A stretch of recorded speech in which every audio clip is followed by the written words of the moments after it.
Happy Friday, everyone. On today's Locked On NHL, we are going to remember Guy Lafleur. We're going to talk about a future potential for playoff expansion. Plus, we've got a look ahead to the full weekend slate of games and more. You're Locked On NHL, your daily podcast on the National Hockey League. Part of the Locked On Podcast Network, your team every day.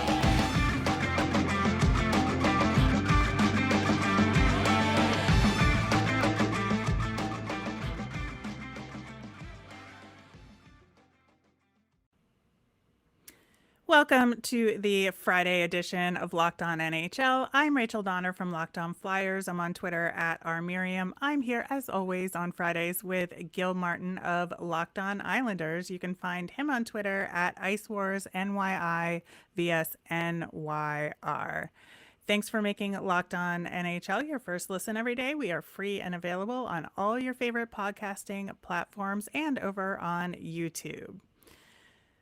All right, Gil. It feels like we are the Locked On NHL hosts that have the unfortunate task but also an honor of talking about NHL legends who have passed recently. Last week, we talked about Mike Bossy and the incredible impact he had for the Islanders. And this week, it's Guy Lafleur, who was the Montreal Canadiens legend. He was only 70 years old, but was absolutely legendary and, was a huge part of that Canadiens dynasty in the 70s, 4 Stanley Cups.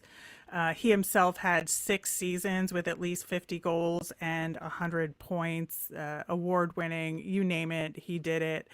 And what a tremendous loss for hockey. Yeah, really, really sad. I mean, Guy Lafleur, I remember him playing in his glory days with the Canadiens, and really from the 1974-75 season through the 79-80 season, there was no more dangerous goal scorer in the NHL than Guy Lafleur. And sort of the memory of those great Canadiens teams and Lafleur coming down the right wing, his long blonde hair, moving because he was skating so quickly back in the days before they had helmets. He was just an unbelievable figure. And for those 5-6 seasons, there was nobody better. He came out of juniors with so much pressure on him. Everybody knew he was going to be the next big thing. And for the first 3 seasons, he had 20 plus goals, but he didn't live up to the hype. And then in 74, 75, everything just clicked. And, from 75, 76 to 78, 79, 4 straight Stanley Cups, so many magic moments for Guy Lafleur and those great Canadiens teams. And, another great player from that era leaving us way too soon. Yeah, you talked about that pressure he was under in his early career. I was more familiar with the latter stages after he came back out of retirement. But I think that, one thing that I was less familiar with was that early pressure in terms of the Canadiens moving up in the draft to pick him and passing on Marcel Dion, who was the guy that I think Canadiens fans wanted at the time. And so in terms of their head-to-head stats, at least for Habs fans, my understanding it was kind of a Crosby-Ovechkin situation in terms of, the expectations and who was going to be better than the other. But, I think Lafleur really proved himself, like you said. It took a couple of years, but he got there, and what an incredible run for the Habs. Unbelievable. And you look at his numbers, his last 2 seasons in juniors with the Quebec Ramparts, 56 games, 103 goals, 170 points. And then the following year, he tops it with 130 goals and 209 points in 62 games. You could see why the pressure was so high on Lafleur, that he was expected to do so much. And it's scary to think that his rookie year, he gets 29 goals, and that was considered a disappointment. Right. How times have changed. He, of course, won the Hart Trophy twice. He had the Conn Smythe Trophy. And I think that, again, for those of us who are maybe slightly younger and only remember the end of his career, he retired unusually early when he was 33. Mostly, I think, because his style of play just didn't really fit in what the kind of new Canadians look was at the time in the 80s. And, it was a really unusual move for a guy like him to just walk away at 33. It was. And, he had 30 goals the year before the last full season before he stepped away. And he retired pretty early in the 84-85 season, did not play at all for 3 years, and then made his big comeback in 1988 with the New York After a Rangers. Hall of Fame induction, Yes, too, which after is the Hall of so Fame nuts to think about.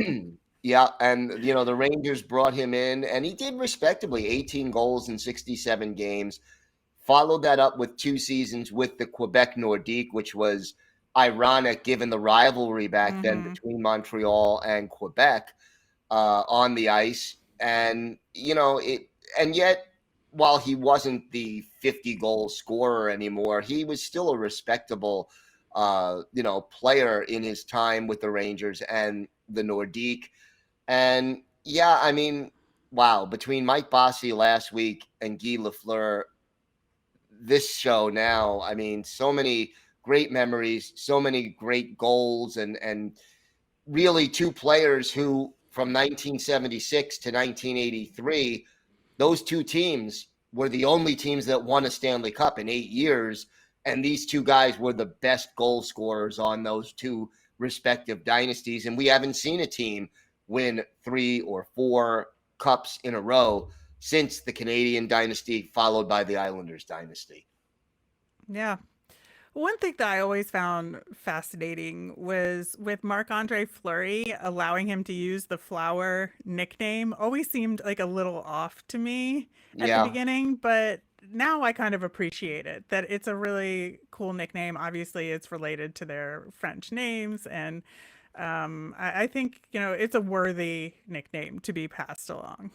Oh, absolutely. Absolutely. And the other thing is this, you think about LaFleur, like it was hard to imagine him playing with a helmet. I know he did early and late in his career, but you know, the, when I think of Guy Lafleur, I just think of that era before most players wore helmets, and his longer '70s blonde hair, just him and Bobby Hull had that long hair that used to just fly all over the place Right. when they streaked down the wing, and you knew it was trouble when you saw him coming down at you with Exactly. speed.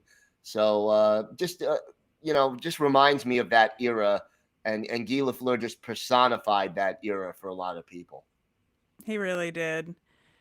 Well, there's a couple of guys who are trying to make their mark in this era with some achievements over the last week or so. Steven Stamkos being one of them. He set the Tampa Bay Lightning franchise record for career points in that amazing 8-1 win over Toronto that happened. And yeah, that should be a good matchup, first off, if that holds for the playoffs. But what a career Steven Stamkos has had as well. Yeah, 956 career points in a Tampa Bay Lightning uniform, passing Martin St. Louis. And yeah, I mean, with a guy like Stamkos, he's not close to done. Exactly.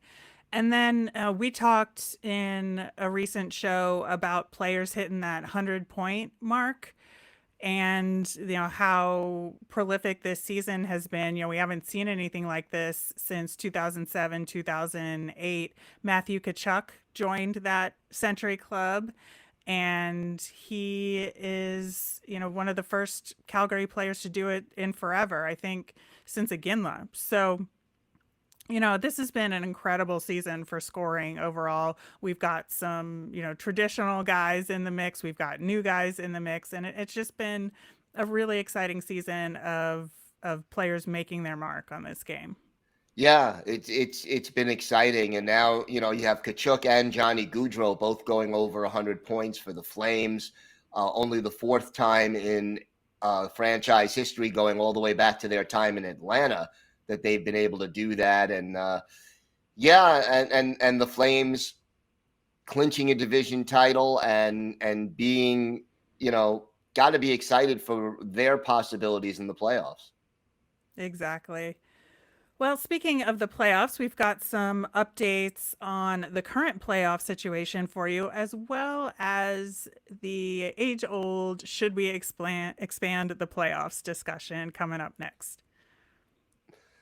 But first, this episode is brought to you by Built Bar. Have you tried the Puffs? Well, if you haven't, you're missing out on one of Built Bar's best tasting bars. Puffs are the first ever protein infused marshmallow. They're fluffy, they're marshmallowy. They're not just a protein bar, they're a treat. And like all Built Bars, they're covered in 100% real chocolate. Puffs are a fan favorite. They've got incredible flavors like yummy cinnamony churro, coconut marshmallow. My personal favorite is the banana cream pie. They're so good. These are going to be your new favorite. And look, most Built Bars contain just 130 calories, only 4 grams of sugar, and 4 grams of net carbs, but they pack 17 grams of protein. Compare that to a candy bar, which usually gives you about 240 calories, 30 grams of sugar, and dozens of net carbs. At Built Bar, they're all about the taste. They make it taste delicious first, then figure out how to make it healthy. And I don't know how, but they pull it off every time. Go to Built.com and use promo code LOCK15 to get 15% off your order. That's promo code LOCKed15 for 15% off at Built.com. Thanks for making Locked On NHL your first listen. For your next listen, check out the Locked On Now podcast. It's nightly recaps of every NHL game with analysis from all our local experts. It's free and available wherever you get your podcasts. All right, so we have our first locked in playoff series with the St. Louis Blues to face the Minnesota Wild in the playoffs. And I am so excited for this series. I think it should be a lot of fun. It should be. I mean, these are two very evenly matched teams. And, I get the feeling that either one of these teams, whoever comes out of this series, is not a team that anyone is going to want to face.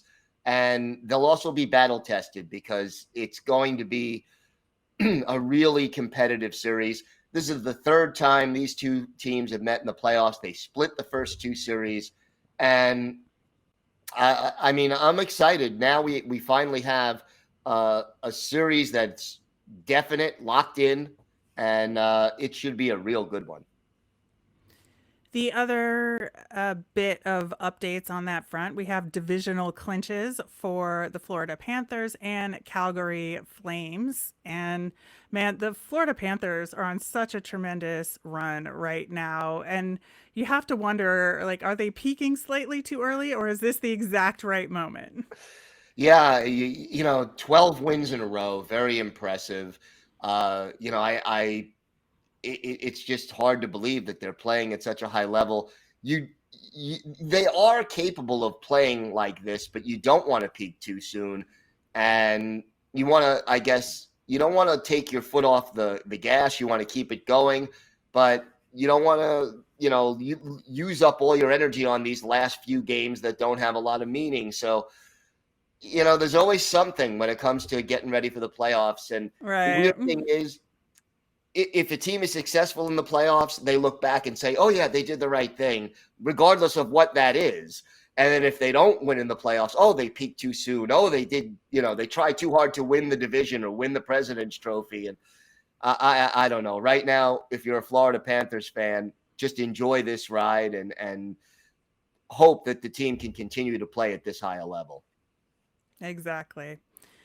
So with the playoffs just around the corner, conversation starts to heat up about it. And Greg Wyshynski put out an article on ESPN.com talking about his suggestions to make the NHL playoffs better by expanding them. And it's a conversation that gets brought up, I think, almost every year for the last several years. And I think that was heightened when we had the bubble season where it was expanded playoffs because the regular season was cut short due to the pandemic. And so they wanted to give some additional teams a chance that might have had a chance had the regular season played out.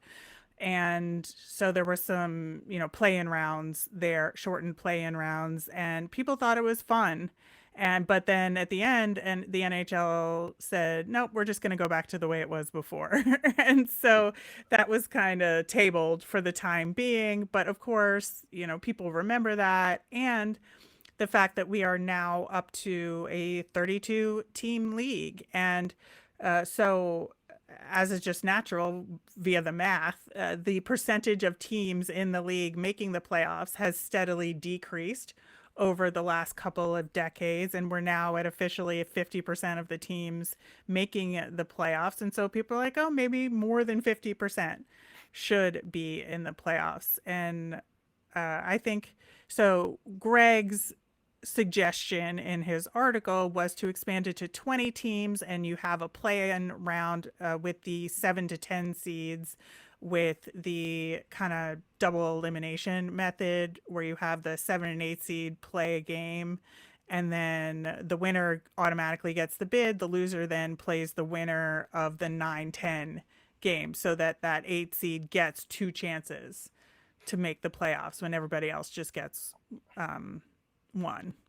So I think that, it's an option, that's for sure. But Gil, what is your take on if the NHL should expand the playoffs at all? Well, first of all, I know they will. It's just a question of when. But realistically, I like 50%. I think it's a nice round number. I mean, I remember when the NHL had 21 teams and they played an 80-game schedule to eliminate 5 of them from the playoffs. You had 16 out of 21 teams qualifying, and that made the regular season almost meaningless. I understand wanting to have fans in more cities excited about playoff chances for longer. You and I both know if they do this play-in thing, in 5 years, it'll then be a best 2 out of 3 and then a best 3 out of 5. They'll milk it for, whatever they can. But to me, having the top 50% of teams make the playoffs, it just sounds about right as to how it keeps the playoffs meaning something and doesn't cheapen the regular season too much. I'm just concerned that we will see the regular season be made less impactful as a result of expanding the playoffs too much. I know it's going to happen because there's money to be made, but I like it the way it is right now. What about you? Yeah, I tend to agree with that. I also think that the season is long enough as it is, to be honest. I think that if you're going to expand the playoffs, I would reduce the number of regular season games in order to get there. I think that one thing that I have taken away from this season where we had the Olympic break that then went away, this season has dragged out for 3 extra weeks. And I don't know if it's just because my team that I cover is on the downside of things. And so it feels like it's been longer, but it's been longer on the calendar. And I just get concerned about extending the season too long. And I definitely think, well, it absolutely would have to be negotiated with the players union and, renegotiated in the CBA in order to make this work, because it would also then shorten the time in between the end of the season and the following season in terms of rest time for the players that go all the way to the end. There's more injury potential. So there's a lot of side effects to expanding the playoffs and making teams play additional games. that I think have to be considered before you would move forward. Now, from a business standpoint, makes total sense. More games, Exactly. more revenue. And so I totally get that. And I think, a lot of people like playoff hockey and want to see more of it. And I certainly understand that as well. And, playoff hockey is, I think, the most exciting sport you'll see out there. And no bias here from Locked On NHL. Nothing like playoff hockey, though. But there is Nothing. nothing like playoff hockey. And so more of it, that could be a good thing as well. So I think my gut instinct says no, but I absolutely see the points being made to add Oh, those extra likewise. teams. And we know it's going to happen. It's just a question of when. I think so too. I think so too. But, to get there, we still have to finish out this season. And so we have a very full weekend of games to talk about coming up next with an interesting twist in one of them, which I am excited to talk about. But first, betonline.net is your number one source for all your betting needs and sports information. You can find all the latest sports developments, league reviews, and news, including this year's NHL playoffs, basketball playoffs, plus Major League Baseball is underway, and everybody is excited about that. BetOnline is your continued source for all your sports wagering information, from live betting to the playoffs, esports, and more. Head to the website today or use your mobile device to learn more about all the trends and action. BetOnline, where the game starts. All right, real quickly before we get into the weekend schedule, I want to touch on next season's schedule, which they announced about the Global Series games, Yes. which are always fun and exciting. So the Sharks and Nashville Predators are going to play in Prague, Czech Republic, in October. And then the Colorado Avalanche are going to face the Blue Jackets in Finland. I love it. I mean, the international games are always kind of fun, different feel to it, different situation, but it's unique, and it's good to grow the game that way to get the NHL more exposure in Europe. Uh, Always there's the time difference, and getting the players back and acclimated Mm-hmm. to the time zone, but I always enjoy the European games. Yeah, and they play the exhibition games as well, which are also fun. So there's going to be one of those in Switzerland and one in Berlin, which I'm actually really excited about that one because it's going to be against Ice Baron Berlin, Nice. which I actually watched several games of because in the lockout, a couple of Flyers, including Claude Giroux, and I think it was Danny Briere was the other one at the time, played for the Berlin team. So they're a fun team with a really good atmosphere. Nice.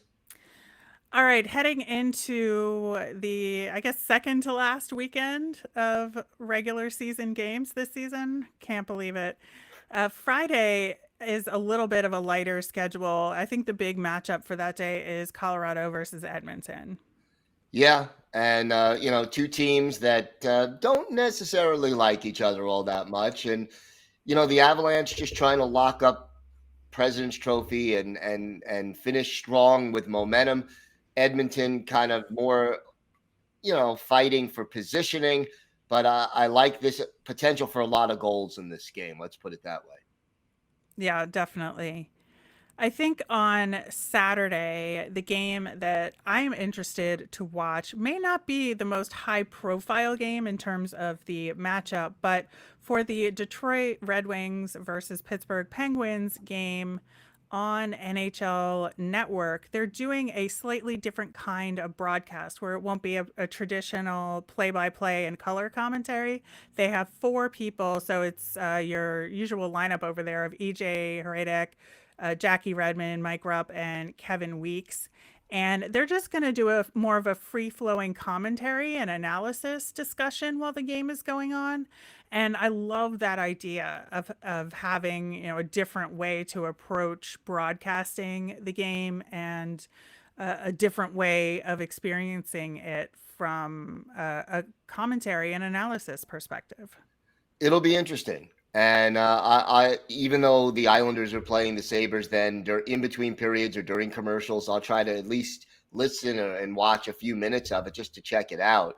Uh, should be a different experience, and those announcers they'll be in capable hands, no doubt about Yeah, I wonder if Kevin Weeks will break out any of his breaking news content that. there, but should be fun regardless.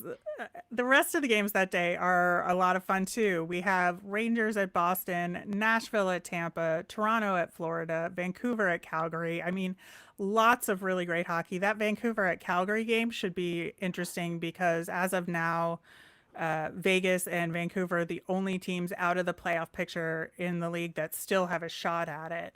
And now that Calgary has clinched the division, is there going to be incentive to play as hard, or are they going to take it slightly easy with Vancouver needing to win in order to get in the playoffs?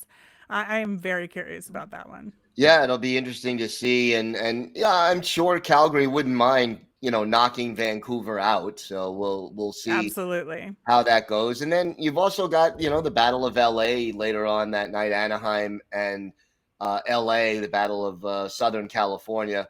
And, while Anaheim isn't going to make the playoffs, it's still a nice rivalry game.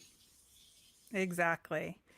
And then on Sunday is jam packed. It's unusually busy Sunday for the NHL. Of course, I will be watching Flyers Pens. I'm actually going to go to that game, which doesn't have as much shine on it as it might have in years past. But I think it'll be a fun game regardless because the Flyers, young kids that they've signed recently have been having a lot of fun out there. And so I'm looking forward to seeing them in person. But besides that, we have Tampa at Florida, which huge rivalry once again.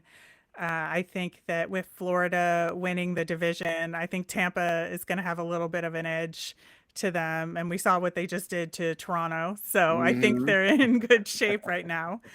Speaking of Toronto, they're facing the Caps, who, again, another playoff team. I think that it'll be a good kind of tune up game for playoff hockey for both of them. And then we have Minnesota at Nashville and the Sharks at Vegas. And both of those have serious playoff implications. For Nashville to stay in the playoffs and Vegas to try and leapfrog and get into the playoffs. Yeah, it'll be some intense action. And I'll tell you this, getting back to Toronto and Washington, Toronto cannot afford to give up, 6, 7, 8 goals again like they did the other night. If they give up back-to-back games where they let in a lot of goals, you're going to hear a lot of mumbling going on in and around Toronto. Yeah, they do get a little worried heading into the playoffs with good reason, I guess. And, with Austin Matthews having spent some time out, I can understand a little bit Absolutely. of nervousness there as well. So, yeah, I think, especially against a team like the Caps, I think that's a good opportunity for them to, show those younger legs that they have and get that confidence back as we approach the playoffs. And they'll need to because, there's always so much pressure on the Maple Leafs coming into the playoffs. And the last thing they need is to start worrying, oh, no, we can't stop the puck from going into our own net. Exactly. Exactly. Well, I think that'll do it for today's show and for the week here at Locked On NHL. Gil, what have you got going on in New York Islanders world? Well, 2 games this weekend in Buffalo and then home to Carolina. Obviously, Carolina battling the New York Rangers for first place in the Metropolitan Division. So that game will have some real playoff implications. How about you with the Flyers? We're just heading into the home stretch. Like I said, really excited about some of the young kids that we have just signed, and getting to see them in NHL action has been a delight, I think, over the past week or so. And we've got 4 more games left on the schedule, and we'll see where the Flyers wind up in draft lottery positioning coming Yeah. up. So we'll be able to talk about that next week a little bit.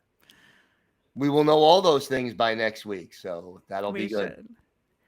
All right, that'll do it for the show today. Of course, Gil will be back Monday with his show checking in on teams with hosts from around the league. We'll both be back next Friday to recap the week that was and look ahead to the final weekend games of the regular season. Once again, you can find me on Twitter at rmiriam. Gil is on Twitter at IceWarsNYI_VSNYR. You made us your first listen today. Now make your next listen Locked On Fantasy Hockey. Hosts Steele Roden and Flip Livingstone help you become the expert of your fantasy league. It's free and available wherever you get your podcasts. Have a great weekend.